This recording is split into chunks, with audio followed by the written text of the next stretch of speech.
네, 여기 좀 범위가 넓고 광범위한데 어, 대체로 좀 압축적으로 얘기를 해보겠습니다. 그게 잘 될지는 모르겠네요.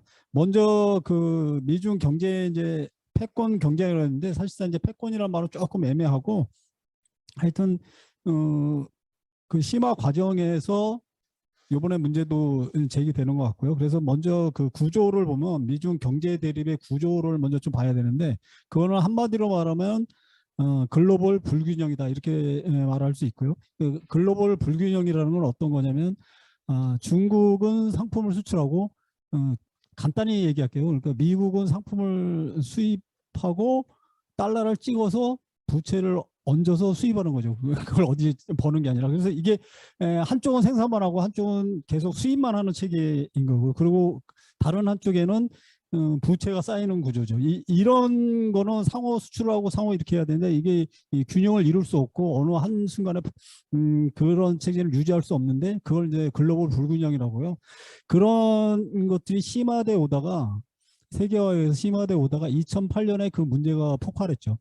그래서 2008년 이후로는 어떤 문제 제기가 되냐면 글로벌 불균형을 해소해야 되겠다는 사고가 이제 팽배하게 되고 특히 이제 미국 측에서 그런 요구가 나왔고요. 그런 불균형을 해소하는 방안으로서 나타난 게 뭐냐면 글로벌 밸류체인을 해서 중국을 배제한다는 방안이거든요. 글로벌 밸류체인이라는 건 뭐냐면은 분업 체계를 전 세계적으로 가지고 있는 거예요. 예를 들면 아이폰을 만드는 데 있어서 뭐 삼성의 이제 그 스크린 아직 뭐죠? 그 반도체를 가지고 있고 나머지는 뭐 다른 나라 이게 수많은 나라들에서 나중에 중국에 가서 그에 조립돼서 다시 전 세계로 판매되는 여기에 걸쳐 있는 나라들이 수십 개 국가가 돼 있는 거죠. 이런 분업 체계 자체가 이제 하나의 글로벌 분류 체계로 돼 있는 거고요. 이런 분류 체계에 중국이 깊숙이 관여돼 있기 때문에 이 불균형 을 해소하기 위해서는 이 글로벌 밸류 체인을 변혁시켜야 된다, 변화시켜야 된다. 그런 거고 그 변화의 방식은 미국에서는 중국을 배제한다는 거죠. 이제 음, 중국이 이제 패권이라고 그러는데 미국의 입장에서 보면 중국이 자기 패권을 위협한다라고 판단하기 때문이죠. 그러면 이제 글로벌 분류 체인의 재조정 과정이라는 게 그럼 어떤 의미를 갖느냐 이게 이제 중요한데 현재 자본주의 체제라는 거는 미국을 중심으로 해서 최정점에 있고 그 밑에 독일, 일본, 그 다음에 이제 나머지 선진국들이 있고 그 다음에 중간에 제조업, 한국 같은 제조업 체계가 있고 그 밑에 이제 노동력을 제공하는 경공업 체계가 있고 그 다음에 그 토대를 이루는 게 뭐 호주라든지 뭐 브라질 이런 이제 그런 중동 이런 원자재를 공급하는 체계로 위계가 이렇게 돼 있었거든요. 그래서 이런 위계적인 체계를 보통은 이제 그 제국주의 연합 국제 질서라고 해요. 그래서 이 미국을 중심으로 한 제국주의 연합 국제 질서를 재편하는 의미를 갖는다. 밸류체인이라는 게 단순히 중국을 배제해서 그 관계 분업 체계를 새롭게 만든다는 의미뿐만 아니라 그거는 그 현재 존재하는 미국 중심의 위계적 제국주의 질서를 제조하는 과정이라고 볼 수밖에 없어요. 그렇다면 그거는 단순히 경제적 의미만을 갖는 게 아니라 그 분업 체계 경제적 의미만을 갖는 게 아니라 정치 군사적인 문제 그 다음에 문화 이데올로기적 문제를 다 포괄하는 문제로 갈 수밖에 없는 거죠. 그래서 미국은 경제 밸류체인 문제를 배제하는 것과 더불어 군사적 동맹도 강화하고 그 다음에 중국이나 러시아에 대한 반중 반러 그 이데올로기 공세도 급격히 강화하는 형태를 취하게 되는 거죠. 근데 그러한 의미는 그러면 역사적으로는 어떤 의미를 갖느냐? 이게 역사적으로 볼 때는 18세기 말, 그 다음에 20세기 초에 버금가는 역사적 변혁기 내지는 이행기라고 볼 수 있어요. 자본주의가 시작된 이래에 가장 큰 두 번의 변화가 있는데 한 번은 18세기 말에 있어요. 18세기 말에 있을 때 가시적으로 볼 수 있는 거는 프랑스 혁명하고 미국 독립혁명이 있었죠. 이때는 상업자본주의에서 산업자본주의로 넘어가는 자본주의에 있어서 가장 큰 변화의 시기였고요. 그다음에 두 번째로 큰 변화의 시기는 이제 19세기 말에서부터 20세기 초반까지 일어났던 변화인데 이때 중심적인 사건은 러시아 10월 혁명이죠. 그 다음에 그 이후에 식민지 해방혁명이 쭉 되는 거고요. 이때는 자본주의가 자유경쟁 자본주의에서 독점 자본주의 경제 자본주의로 그다음에 국가 독점 자본주의로 이렇게 변화되는 과정을 겪었거든요. 그러면 지금은 어떤 거냐? 지금은 이제 자본주의가 최고도로 국가 독점 자본주의가 최고도로 되면 국제 독점 자본주의 형태로 뛰었고 그게 이제 밸류체인으로 됐는데 이 국제적 독점 자본주의 체제가 변화되는 단계이고요. 따라서 이 지금 현재의 변화의 의미는 단순히 중국이 밸류체인에서 배제하는 의미가 아니라 그거를 요구하는 미국의 정책은 자본주의 전체 체제에 급격한 변화를 동반할 수밖에 없다. 그거는 미국의 의지와 무관하게 그렇게 될 수밖에 없다는 거죠. 그래서 지금 현재 그 밸류체인 재조정 과정은 자본주의에서 세 번째 가장 큰 변혁기라고 그 의미를 파악할 수 있겠어요. 그다음에 이제 그러면은 이런 자본주의 가장 큰 이행기에 대응하는 미국과 중국의 그 전략은 어떻게 되느냐? 그걸 이제 보시면 미국의 세계 전략은 원래 중심이 유럽과 중동 중심이었어요. 지금까지는 유럽과 중동은 왜냐하면 그 무기가 아니라 석유를 담당하고 있었고 서유럽의 기술과 자본을 다 가지고 있었기 때문에 이 두 개 중심 제조업도 거기에 다 있었고요.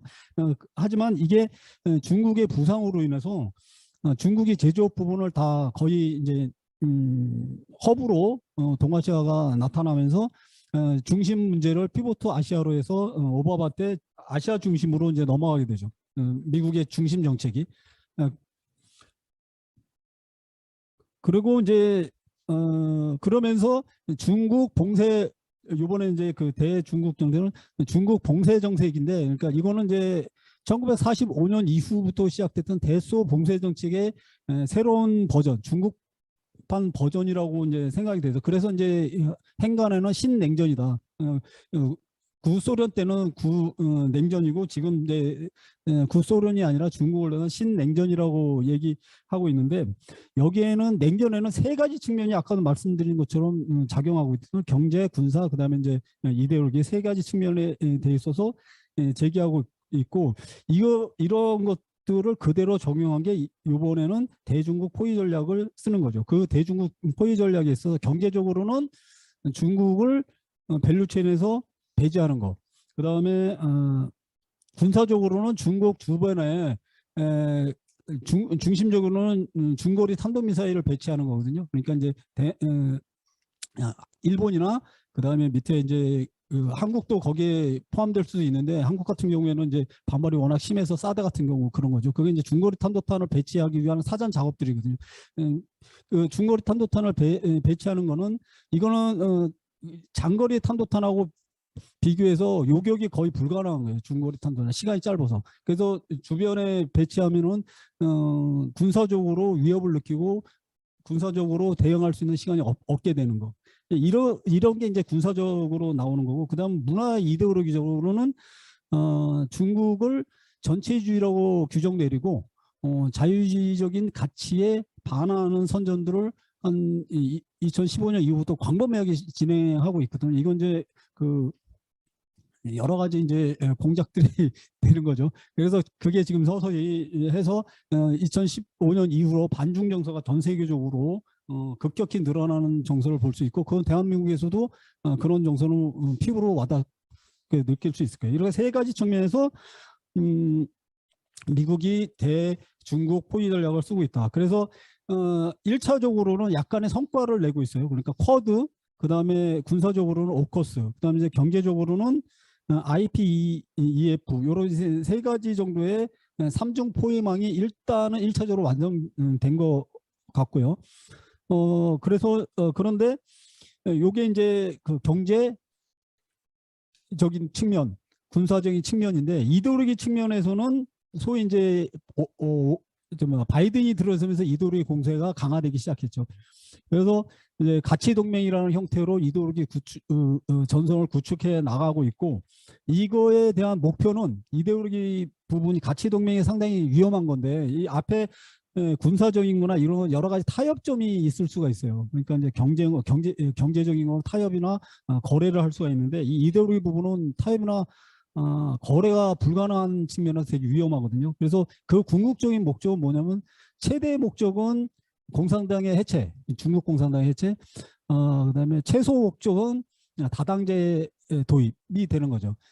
이거는 이데올로기적으로 그걸 숨기고 있어서 보편가치 뭐 인권이 이런 걸 얘기하지만 그 궁극적인 목적은 바로 이러기 때문에 중국의 입장에서도 이거는 절대로 받아들일 수 없는 그런 거라고 보여줘요. 그 다음에 중국의 전략은 그럼 어떻게 되냐. 중국의 전략은 기본적으로 도강양해를 계속 유지하고 있다. 그건 이제 아니라서 요즘은 뭐 시진핑 들어서 아니라고 이렇게 얘기하는 분들도 있는데 제가 판단하는 거는 계속 힘을 길러야 된다. 그리고 그런 방향을 계속 가고 있고, 그 다음에 이제 중국을 미국 측 이제 평가는 중국이 현상 변형 세력이라고 그래요. 변경 세력, 현상 유지 변경 세력. 이건 뭐냐면 미국 측 입장은 뭐냐면 지금 미국이 내가 패권을 장악하고 있는데 이 세계 질서에 도전하는 세력이다. 이렇게 생각을 하고 그 도전을 막아야 된다. 그게 변경 세력, 현상 변경 세력을 중국으로 지목하고 거기에 대한 이제 공격과 포위 전략을 쓰는데 제가 보는 거는 이거는 그러니까 그 약간 이데올로기적 측면이 있어요. 왜냐하면 중국은 사실상 현상 유지를 좀 더 해야지 자기의 이익이 더 강화돼요. 이 밸류체인 자체에서 아직 미국의 총체적 국력으로는 많이 모자라고 현재 이러한 불균형, 글로벌 불균형 체계 속에서 중국이 성장해 왔고 30년 동안 가장 이득을 많이 본 국가죠. 따라서 이 체제를 훨씬 더 몇십 년 더 끌어가고자 하는 측면이 강하다. 따라서 현상 변경 세력은 미국이라고 평가하는 게 더 훨씬 낫다. 이게 더 변화돼서 자기의 위지를 강화될 수 있는 새로운 체계를 수립하자는 거죠. 그런 의미에서 보면 중국은 구체적으로 보면 두 가지 전략이 있어요. 대국, 그러니까 미국에 대항하는 전략과 주변국, 소국을 대항하는 전략이 미국은 구별되거든요. 그래서 대국에 대해서는 신형 대국 관계론을 제기해요. 이거는 뭐냐면 미국에 대해서 미국의 현재 질서, 미국의 헤게모니를 갖고 있는 현재 질서에 대해서는 인정해 주겠다. 대신 나의 핵심적 이해는 인정해 달라. 핵심적 이해라는 거는 아까 말했던 뭐 대만 문제, 그다음 위구르, 그다음에 뭐 티벳 문제 이런 문제죠. 그다음에 남아시아 문제라든지 이런 문제에 대해서는 인정해주면 미국의 패권을 인정하고 그 질서에 따라가겠다. 이런 게 이제 신형 대국 관계론이고요. 그 다음에 주변국 정세는 또 달라요. 이거는 뭐냐면 친성 해용 정책을 쓰는데 친성 해용 정책이라는 건 뭐냐면 여기 이제 그 발제문에 나와 있으니까 그냥 그건 안 읽고 그냥 설명을 해드릴게요. 친성 해용 정책은 동맹으로 주변국을 묶지 않고 그러니까 미국은 주변국을 군사동맹, 경제동맹으로 맺는 거거든요. 근데 중국은 전통적으로 반동맹 전선을 그러니까 정책을 써요. 대외 정책이 있어서 동맹으로 묶지 않고 그들에게 이익을 베푸면서 자기 품에 안겠다는 정책. 이게 중국의 전통적인 그 전략이거든요. 그게 그렇게 나타난 게 이제 1대1로이고 그래서 주변국에게 그러니까 미국 같은 경우는 계속 군사동맹이나 경제동맹을 계속 만들어서 자기 희화에 두려고 하는데 중국은 그런 식으로 하지는 않는다.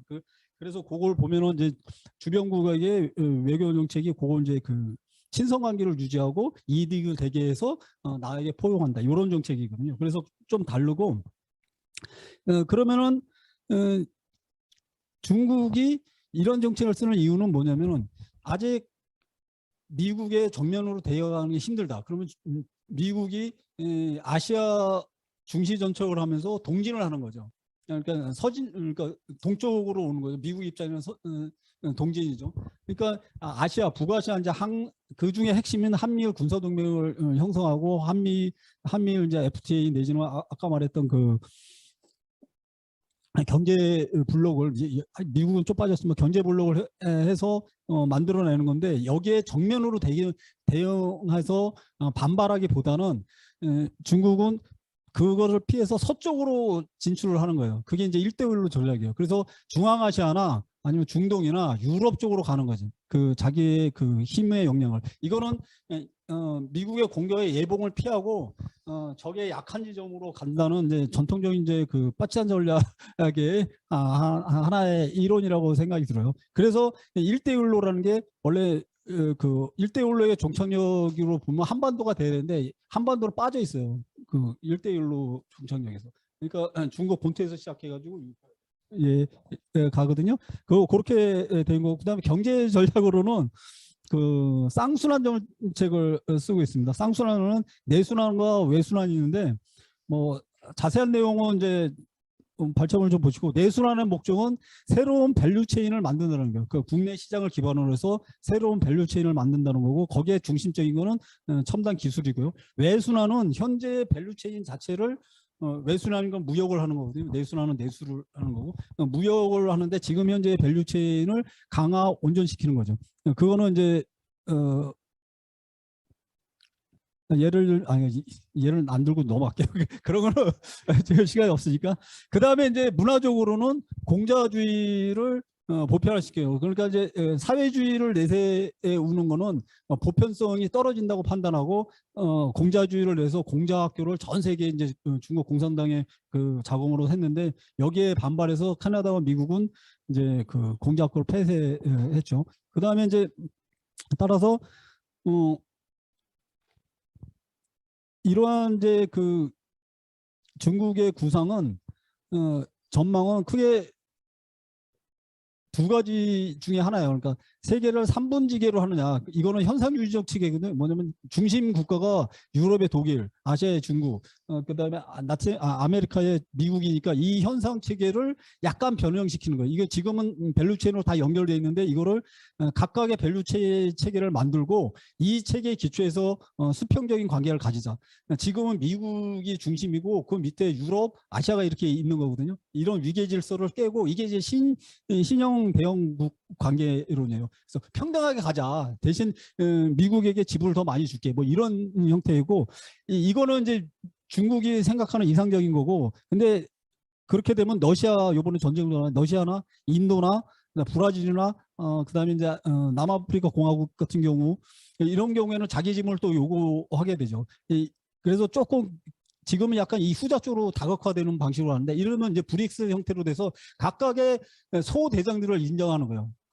소대장들을 인정하고 그 관계 속에서 다각화 가는 방식. 이 두 가지 방식 중에서 지금은 중국이 원래 하고자 하는 건 3분지계가 컸지만, 지금 현재 흐름은 다각화로 나가는 게 정세의 흐름 같다라고 생각이 들고요.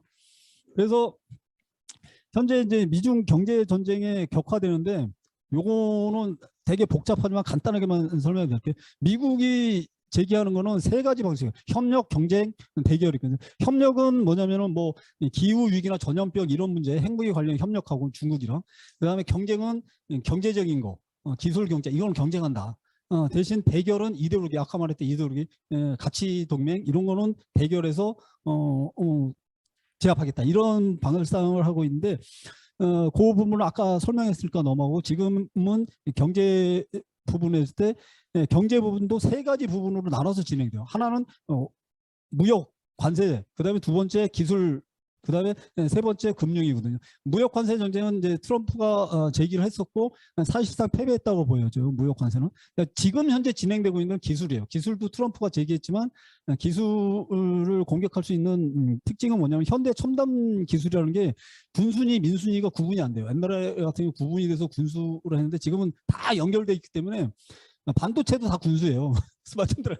그렇기 때문에 군순위 안 돼서 안보를 기준으로 해서 그 첨단 기술을 제재하는 방식으로 가고 있고, 그게 이제 지금 현재 진행되고 있고요. 앞으로 진행될 방향은 금융이에요. 그래서 결국은 금융을 통해서, 왜냐하면 미국이 가장 강력한 게 금융이에요. 기술도 거의 이제 중국이 많이 따라잡았거든요. 가장 강력한 게 금융이에요. 금융은 아직도 한 60대 1 정도의 힘의 그 불균형을 갖고 있거든요. 그래서 금융을 그러니까 그 개방시켜서 기축 토가국에 중국을 완전히 복속시키면 아무리 무역 역조를 하더라도 그걸 금융으로 다 빨아올 수 있거든요. 여기에 대응하는 게 중국 같은 경우 그렇기 때문에 그 일단 좀 생략하고요. 그런 나머지는 생략하고 그 금융으로 귀철되는데 핵심은 기축통화다. 따라서 기축통화 정책을 끊임없이 중국이 노렸지만 거의 성공하지 않았어요. 지금 1%도 1% 조금 넘거든요. 위안화 그 위상이 전 세계에서 미국이 한 60%에서 65% 되는데 달러가. 그래서 그 돌파구가 디지털 위안화예요. 이 디지털 위안화는 조금 위협적일 수가 있어요. 왜냐하면 디지털 위안화는 은행 계좌가 없이도 거래가 가능해요. 이 핸드폰끼리 그냥 내가 계좌 없고 계좌 없더라도 이 가능하거든요. 이거는 어떤 의미가 있냐면 전 세계에 은행 계좌가 없는 인구가 아프리카나 이런 데 훨씬 많아요. 이들에게 금융적 그 헤게모니를 달러가 아닌 위안화로 할 수 있는 아주 유력한 수단이 되는 거죠. 금융 체계 없이도 기존의 금융 체계를 걷지 않고 따라서 그게 그렇게 이제 대응을 하고 있고요. 그래서 이제 마지막으로 그러면은 이런 전망을 한번 볼게요. 그러면 이 지금 앞으로 흘러갈 전망은 어떻게 되느냐? 두 가지 역사적 과정이 있어요. 하나는 2차 대전 이후에 미국이 소련을 봉쇄하는 전략의 흐름으로 갈 거냐? 아니면은 18세기 아니 18세기 아니라 그 19세기 말에 이제 1차 20세기 초에 제국주의 전쟁 시기죠. 그러니까 재분할 정책으로 해서 각각 블록으로 막 형성되면서 갈등의 형태로 갈 거냐. 제가 보기에 두 번째 방향으로 갈 공산이 크다. 그거는 왜냐하면 미국이 2차 대전 이후에 위상을 가지고 있지 못하기 때문에 2차 대전 이후에는 전 세계 경제력의 50% 이상, 금의 70%, 80%, 그다음에 군사력의 대부분을 장악하고 있었기 때문에 그다음에 소련이 그 당시에는 워낙 약했기 때문에 2차 대전 때 너무 피해를 봐서 경제적으로 거의 피폐 상태였거든요. 그래서 상태가 안 돼서 지금은 후자 쪽으로 갈 공산이 크다. 이렇게 그러기 때문에 대중국 그 포위 전략은 사실상 성공하기 힘들지 않은가. 저는 그렇게 생각이 들고요. 그러면 이제 노동자 민중의 과제는 뭐냐. 지금 이런 밸류체인에 가서 가장 큰 거는 뭐냐면 경제적으로 세계화 이후에 디플레이션 저기에서 인플레이션으로 바뀐다는 거예요. 그 기조가. 이게 어떤 의미로 가냐면 디플레이션으로 간다는 거는 그러니까 임금 노동자에 있어서 임금이 유지된다는 거거든요. 인플레이션을 전환되는 건 실질 임금이 떨어진다는 의미가 돼요. 따라서 노동자들의 자생적 투쟁이 폭발할 수밖에 없는 조건들이 마련돼 된다는 거죠. 따라서 노동자들은 이런 조건에 맞게 임금 인상 투쟁을 지금까지는 대충 이렇게 타협적으로 했는데 이제 전투적으로 해야 된다. 왜냐하면 생존에 걸린 문제이기 때문에. 따라서 이 전투적인 걸로 해야 되고 그다음에 이런 이행기로 접어들면 국가 권력에 대한 문제들이 폭발하게 돼요. 각 전 세계적으로 한국도 마찬가지일 텐데 그러면 지금 이런 모든 여기 각각의 사안마다 생존권 투쟁과 여러 가지 투쟁들을 한 곳에 모아야 되거든요. 그걸 모아야 되는 건 뭐냐면은 국가 권력에 대한 투쟁으로 모아나가야 돼요. 그러면 국가 권력에 대해서 지금에서 노동자 정부 수립하자 이렇게 되는 거는 공연물이 되고 노동자 민중의 권력 체계 중에서 기속위임제의 형태, 요거는 지금 설명하기 좀 그렇고요. 기속위임제하고 가장 중요한 건 뭐냐면은 직능별 대표제를 만들어야 돼요. 그래야지 그 정치의 대표와 경제적인 부분이 통일될 수가 있어요. 경제에 기반해서 자기 대표를 정치적 대표를 뽑는 거예요. 그래서 가장 중요한 거는 그 직능별 대표제를 하원이든 상원이든 뭐 어떻게든 만에 이거를 제기해서 우리의 목소리가 직접 정치에 제기되는 형태를 제기해야 되는 거죠. 그러기 위해서 일단은 노동자 전체, 그러니까 지금 현재 조직되지 않은 노동자까지 포괄할 수 있는 노동자 통일전선체 내지는 투쟁체 만드는 게 급선무고, 그다음에 이 힘을 바탕으로 진보 진영 전체를 포괄할 수 있는 투쟁체가 만들고, 이게 목표가 바로 이제 국가 권력 구조 개편 투쟁으로 나아가서 차기 권력의 맹화로 만들어야 된다라는 결론을 내릴 수 있습니다. 네, 이상입니다.